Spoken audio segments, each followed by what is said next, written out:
और उसके बाद उसने रिव्यू दिया बाकायदा 1 स्टार और लिखा ये तो बिल्कुल खाने में गोबर जैसा है। ऐसा कहा जाता है, ऐसा कहा जाता है, इट इज सेड, बोली कम ऑन, ऐसा विश्वास किया जाता है, इट इज बिलीव्ड, क्या बोलेंगे, ऐसा लिखा जाता है, इट इज रिटर्न, क्या लगाएंगे, थर्ड फॉर्म लगाएंगे, इट इज रिटर्न, बोली कम ऑन, ऐसा माना जाता है, उसने लिख लिया है, ही हैज रिटर्न, बोली कम ऑन, और तो और बोलेंगे मोर ओवर, बोलिए, उसने अमेरिकन ज्वाइन कर लिया है, ही हैज ज्वाइंड अमेरिकन, बोलिए, मैंने अभी तक अमेरिकन ज्वाइन नहीं किया है, I have not joined American yet, फिर से बोलिए कम ऑन, मेरे भाई ने तो पहले ही अमेरिकन ज्वाइन कर लिया है, my brother has already joined American, बोलिए, मैंने अभी अभी उसे मार्केट में देखा है, I have just seen him at the market, बोलिए कम ऑन,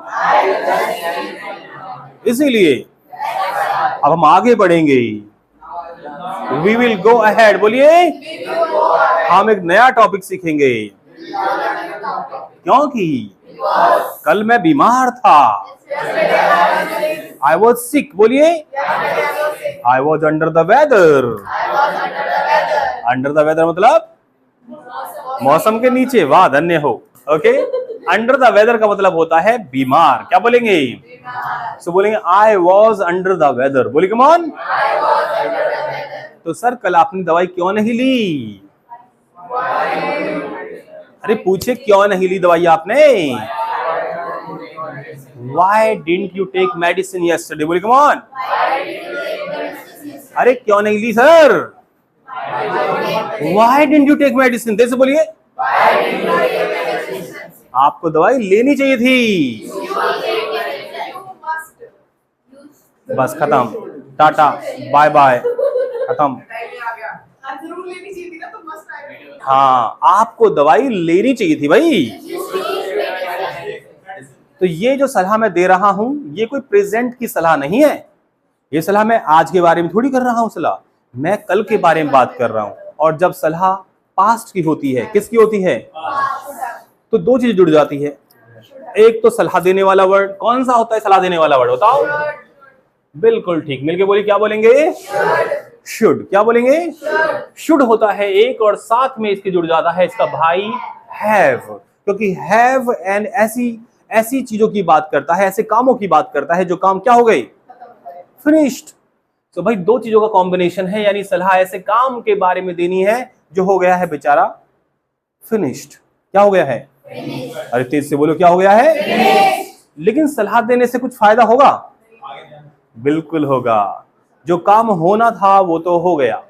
इंग्लिश में बोलेंगे जो होना था वो हो गया. बोली कम ऑन, बोलेंगे लेट बायगॉन्स. बोली कम ऑन, मिलके बोलिए, लेट बायगॉन्स बी बायगॉन्स. फिर से बोली कम ऑन, और बोल देंगे टेक केयर इन फ्यूचर. क्या बोलेंगे, टेक केयर इन. इसका मतलब है जो हुआ सो हुआ, जो हुआ सो हुआ, लेकिन फ्यूचर में ध्यान रखना. यानी सलाह देने से कुछ बदलेगा तो नहीं, लेकिन उस व्यक्ति को फ्यूचर के बारे में सीख मिल जाएगी. क्या मिल जाएगी, सीख. तो आपने कहा कि भाई, यानी कि अरे भाई तुम्हें दवाई लेनी चाहिए थी. क्या बोला आपने, बिल्कुल. आपने जिस आदमी को सलाह देनी है उसका नाम यहां लेना है, उसके बाद हमें इस भाई को लगाना है. किसको लगाना है, शुड. फिर लगाना है क्या, और जिस काम की करने की सलाह दी गई है वो हमेशा थर्ड फॉर्म में आएगा. बताओ क्यों, बिकॉज हैव यूज किया गया है. और ये आपको रट लेना है, याद कर लेना है कि हैव जब भी आएगा और उसके बाद कभी वर्ब आएगी, एक्शन की थर्ड फॉर्म ही आएगी. सो बोलिए, शुड हैव टेकन. फिर से बोलिए, क्या बोलेंगे, बिल्कुल सही बोला आप लोगों ने. तो सोचिए, पास्ट में ऐसे आपकी जिंदगी में कोई ना कोई काम हुए होंगे जिन्हें करने के बाद आपको फील हुआ यार मुझे ऐसे नहीं करना चाहिए था. आपको ऐसा नहीं करना चाहिए था, उसे ऐसा नहीं करना चाहिए था। हुआ है कभी ऐसा? इसे हम बोलते हैं पास्ट रिग्रेट। क्या बोलते हैं?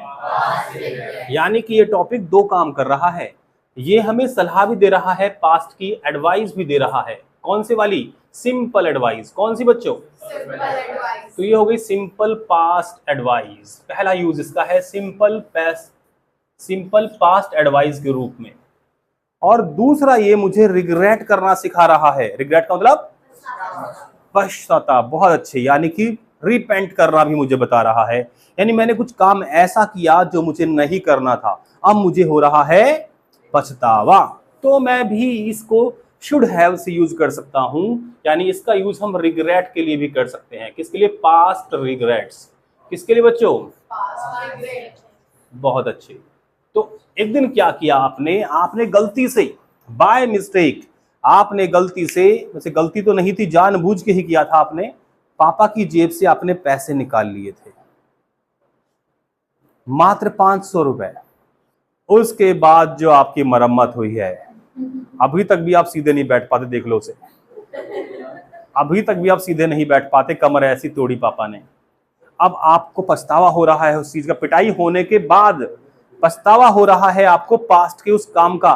तो आप बैठे बैठे रोते हुए कह रहे हैं, मुझे पापा की जेब से पैसे नहीं चुराने चाहिए थे। कैसे बोलेंगे? अब ये रिग्रेट है, पछतावा हो रहा है आपको। कैसे बोल रहे हैं आप? आई शुड नॉट। नॉट भी तो आ गया, तो शुड और हैव के बीच में नॉट भाई साहब आ गए। आई शुड नॉट हैव, मिलके बोलिए। क्या बोलो बोलो? I should not have stolen money. कहां से? फ्रॉम माई, मिलके बोलिए, फ्रॉम माई फादर्स पॉकेट। बिल्कुल सही आपने समझा। कितना आसान, दो एग्जाम्पल और टॉपिक खत्म।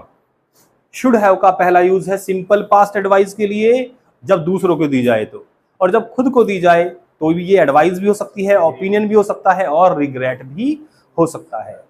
और तो और किसी को एहसास दिलाने के लिए भी हम इसका यूज कर सकते हैं, टू मेक समवन रियलाइज्ड कि भाई आपने काम गलत किया, आपको ऐसे नहीं करना चाहिए था, तो भी हम उसे एहसास दिला देंगे ये सेंटेंस बोल के कि आपको ये काम नहीं करना था, आपको ये काम नहीं करना चाहिए था। हिंदी कुछ भी हो, बस हम सलाह दे रहे हैं। तो आपने क्या देखा?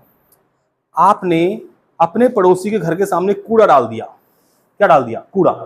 कूड़े वाला आया नहीं था, आपने वो गाना सुना नहीं था, गाड़ी वाला आया चल कूड़ा निकाल, ऐसे था ना। तो आपने वो कूड़ा डाल दिया, फिर पड़ोसी से लड़ाई होगी, झगड़ा बढ़ गया, पुलिस आ गई, दोनों से 10,000 रुपये ले गई। उनके 10,000 गए, 10,000 पड़ोसी गए, 10,000 आपके। किसमें? पुलिस वालों ने क्या किया? कॉम्प्रोमाइज करा दिया। अब आप क्या सोच रहे हो बैठ के बताओ? आपका तीसरा पड़ोसी आके आपको समझा रहा है, तीसरा पड़ोसी समझा रहा है कि आपको क्या नहीं करना था। You should not have thrown the garbage in front of your neighbor's house. तो ऐसे हमारी जिंदगी में बहुत ऐसे काम हमने किए हैं जिनका हमें पछतावा अब होता है, भले ही हमने उन्हें पास्ट में किया हो। कभी किसी का दिल दुखाया है आपने? जब दुखाया है दिल आपने किसी का, तो उस दिल को दुखाने की घटना से अब आपका दिल दुख रहा है। अब तो सोचो, आप कहेंगे यार मुझे ना उसका दिल नहीं दुखाना चाहिए था। इंग्लिश में कैसे बोलेंगे आप? फिर से बोलिए मिलकर तेज से। I should not have hurt him, या हर कोई बचता है बच्चों। I should not have hurt him, और चाहे तो हमें बोल दे I should not have hurt his feelings, तब भी हो जाएगा, कोई दिक्कत नहीं है। तो देखा आपने, हमने क्या सीखा? should have, should have, should have, should have। Clear और नॉट?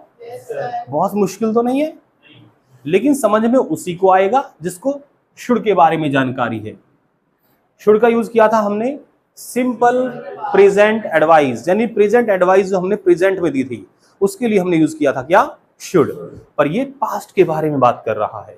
तो सोचिए, अपनी ईमानदारी से अपनी आंखें बंद करिए या खुली रखिए और एज्यूम करिए कि आपके जीवन में ऐसा क्या हुआ था कभी जिसके बारे में आज आपको लगता है कि आपको ये काम करना चाहिए था या नहीं करना चाहिए था। सोच के बताइए। आपके पास है पूरे 30 सेकेंड्स। एक लड़की के साथ तो इतना बड़ा स्कैम किया अमेजोन वालों ने। अमेजोन वालों ने क्या किया पता है आपको? वो महान लड़की थी, भारत की छोड़ो, दिल्ली की महान नारी थी, इस लड़के से भी भारी थी। तो उसने क्या किया, उसने ऑर्डर किया अमेजोन से, पता है क्या? डंग केक। अब दिल्ली वाले, आपको क्या पता, अब डंग केक का मतलब होता है उपले, जो गाय के गोबर से या भैंस के गोबर से बनते हैं। तो वो उपले उसने ऑर्डर किए, लेकिन उसे लगा कोई केक है, ये नाम था ना डंग केक। और उसके बाद उसने रिव्यू दिया बाकायदा 1 स्टार, और लिखा ये तो बिल्कुल खाने में गोबर जैसा है। और ये स्क्रीनशॉट बाद में अमेजोन वालों ने अपने जो भी सोशल मीडिया हैंडल्स है उस पर शेयर भी किया कि हमारे जो कस्टमर्स इतने लॉयल है, हम पे विश्वास पूरा कर लिया कि केक है तो केक ही होगा। वैसे अंग्रेजों की ये गलत हरकत है कि गोबर का नाम उन्होंने केक लगा दिया, डंग केक। बट बच्चे वेरी नाइस। इन्हीं को देख के मूवी बनी है, स्त्री है ये कुछ भी कर सकती है।